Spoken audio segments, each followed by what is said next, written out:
नमस्कार, मी विजयाज रेसिपीमध्ये आपलं स्वागत आहे। पावसाळ्याचे दिवस आहे, रिमझिम रिमझिम पाऊस बरसत असताना काहीतरी असं खमंग खुसखुशीत खावं वाटतं आणि किती रोज रोज जरी खाल्लं तरी पण खावंच वाटतं पाऊस येत असताना। तर आज मी केलेला आहे उलटा वडापाव। तसा तर वडापाव आमच्या विदर्भातला नाहीच आहे, पण आमच्या विदर्भकरांना पण कधी कधी खायची इच्छा होते। तर मी म्हटलं चला उलटा वडापाव केलाच आहे तर रेसिपी तुमच्यासोबत शेअर करावी। तर चला रेसिपीला सुरुवात करूया। तर आधी मी कोरडी चटणी करून घेणार आहे। तर त्याच्यासाठी मी इथे खोबरं घेतलेलं आहे, ओलं किसलेलं, थोडीशी शेव घेतली आहे, थोडेसे शेंगदाणे,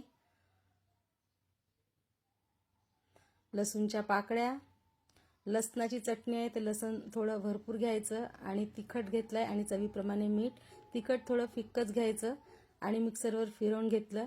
ओलं खोबरं मी वापरलं आहे त्यामुळे ओलसर चटणी झालेली आहे, पण ही जर थोडी तेलावर परतली कढईमध्ये की ही कोरडी होऊन जाते, तर मी परतणार आहे। परत मिक्सरच्या पॉटमध्ये थोडंसं आलं घेतलं, शेंगदाणे, 1 चमच जिरे, थोडेसे डाळवा आणि हिरवी मिरची, 4 ते 5 पाकळ्या लसूण, मूठभर पुदिना आणि मूठभरच कोथिंबीर घेतली आहे। आता हिरवी चटणी आपण करणार आहोत आणि चवीप्रमाणे मीठ आणि निंबूचा रस। निंबूचा रस टाकल्यामुळे रंग हा चटणीचा हिरवागारच राहतो किती वेळ झाला तरी आणि चवीला पण चांगली लागते। तर हिरवी चटणी सुद्धा झालेली आहे, ती पण काढून घेतली आहे वाटीमध्ये। आता त्याच पॉटमध्ये लसूण, हिरवी मिरची, जिरे, बडीशोप घालून अशी पेस्ट करून घेतली जाडसर। हे आपण सारणामध्ये टाकणार आहोत। 5 बटाटे मी उकडून घेतले आणि त्याला मॅश करून घेतले। बटाटे आता मॅश करून झालेले आहे। आता भाजीची फोडणी करून घेऊया। कढईमध्ये थोडंसं तेल घेतलं, ते गरम झालं की त्याच्यामध्ये जिरं, मोहरी, थोडीशी बडीशेप आणि अगदी थोडेसे अख्खे धने हातावर क्रश करून टाकायचे। सगळे जिन्नस चांगले तळतळले की कढीपत्ता घालायचा। कढीपत्ता छान झाला की जे वाटण केलं होतं आपण तयार ते वाटण घालायचं आणि छान खमंग असं वाटण मिरचीचं परतून घ्यायचं तेलावर। 1 चम्मच हळद, अर्धा चम्मच धनी पावडर घातली। मसाले छान परतून घेतले सगळे।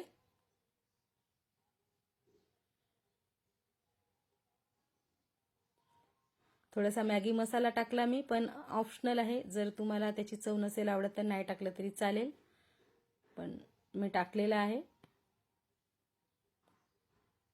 मसाले छान परतून झाले आहे। आता मीठ चवीप्रमाणे,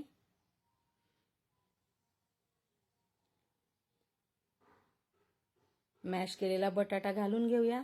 ही बटाट्याची वड्याची भाजी आपली तयार होणार आहे थोड्या वेळात। छान मिक्स करून घ्यायचं।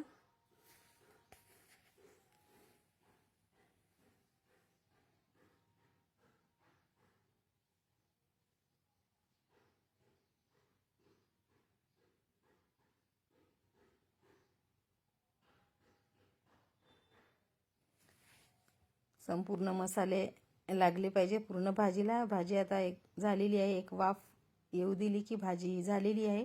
बटाट्या वड्याची भरपूर अशी बारीक चिरलेली कोथिंबीर घालूया आणि गॅस बंद करून देते आणि भाजी थंड होऊ देऊया दुसऱ्या भांड्यात काढून घेऊन। आता भज्यांसाठी पीठ भिजवून घेऊया। तर इथे मी बेसन पीठ घेतलं आहे, थोडा ओवा टाकला, थोडीशी हळद, अगदी थोडंसं तिखट आणि चवीप्रमाणे मीठ। संपूर्ण जिन्नस हे बेसन पिठामध्ये मिक्स करून घेतले छान। भरपूर अशी हिरवी कोथिंबीर बारीक चिरलेली आणि छोट्या वाटीने 1 वाटी घोळण घातलेलं आहे, तांदळाची पिठी। याच्यामुळे छान आपले वडे कुरकुरीत होतील आणि कडकडीत तेलाचं मोहन। इथे मी सोडा घालणार नाही आहे, त्याच्यामुळे कडकडीत तेलाचं मोहन घातलं आहे, पण तुम्हाला जर सोडा आवडत असेल भज्यांमध्ये तर तुम्ही सोडा टाकू शकता, मग तेलाचं मोहन नाही टाकायचं, कोणतं तरी एकच टाकायचं। तर इथे मी तेलाचं मोहन टाकलेलं आहे। आता संपूर्ण मिक्स करून घ्यायचं आणि पाणी घालून पीठ हे भिजवून घ्यायचं। पीठ एकदम पातळही नाही आणि एकदम घट्टही नाही, व्यवस्थित असं पीठ भिजवून घ्यायचं। हळूहळू पाणी घालून पीठ हे भिजवायचं आहे, एकदम पाणी घालायचं नाही।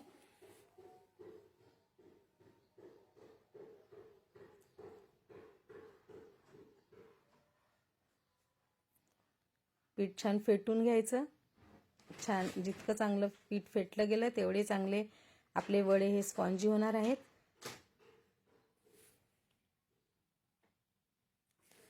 पाहू शकता इतपत असं भिजवायचं सैलसर पीठ.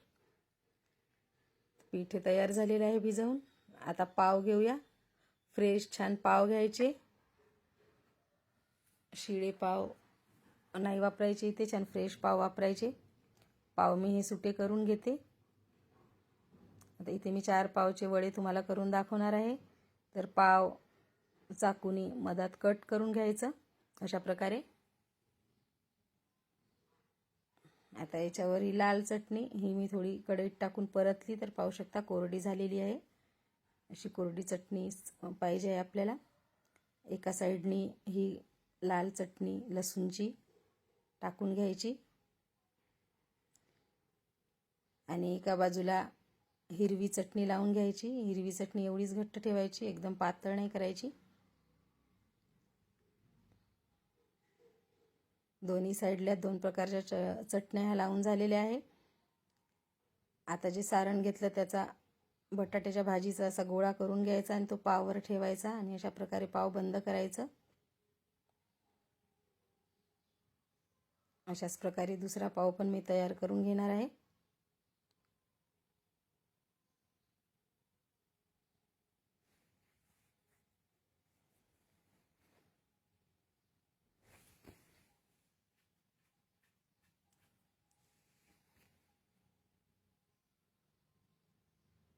तेल छान व्यवस्थित कडकडीत गरम होऊ द्यायचं आणि जो पाव आहे तो बेसनामध्ये छान चारी बाजूने असा घोळवून घ्यायचा. पूर्ण पॅक झाला पाहिजे पाव. बेसन चारी बाजूनी लागलं पाहिजे बरोबर. आता छान गरम तेलामध्ये आधी थोडंसं बेसन सोडून पाहायचं. एकदम पटकन वरती आलं पाहिजे. तेल छान कडकडीत गरम पाहिजे. गरम तेलामध्ये वडे सोडून घ्यायचे आणि झाऱ्याने असं तेल आधी टाकून घ्यायचं वरच्या बाजूला आणि नंतरच वडा पलटवायचा. तेल टाकल्याने हा वडा शिजेल. मग हळूच अलगद वडा पलटवायचा आणि संपूर्ण बाजूने फिरवून फिरवून वडा छान ब्राऊन होतपर्यंत तळून घ्यायचा. कुरकुरीत होईस्तोवर तळायचा.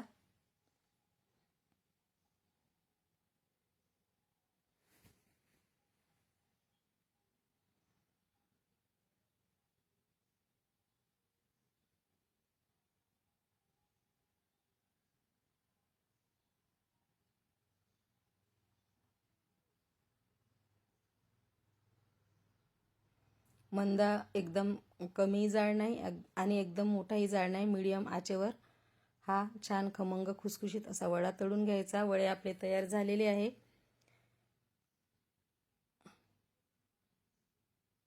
एक वडा इथे मी तुम्हाला कट करून दाखवते. कापून असं सुरीच्या साह्याने कापायचं.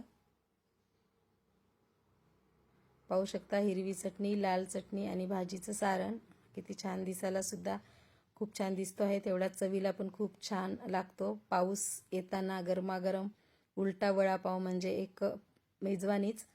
याच्यासोबत तळलेल्या मिरच्या. तर ही रेसिपी माझी कशी वाटली नक्की मला कमेंट करून सांगा. आणि हा जर व्हिडिओ तुम्हाला आवडला असेल तर नक्कीच माझ्या व्हिडिओला लाईक करा.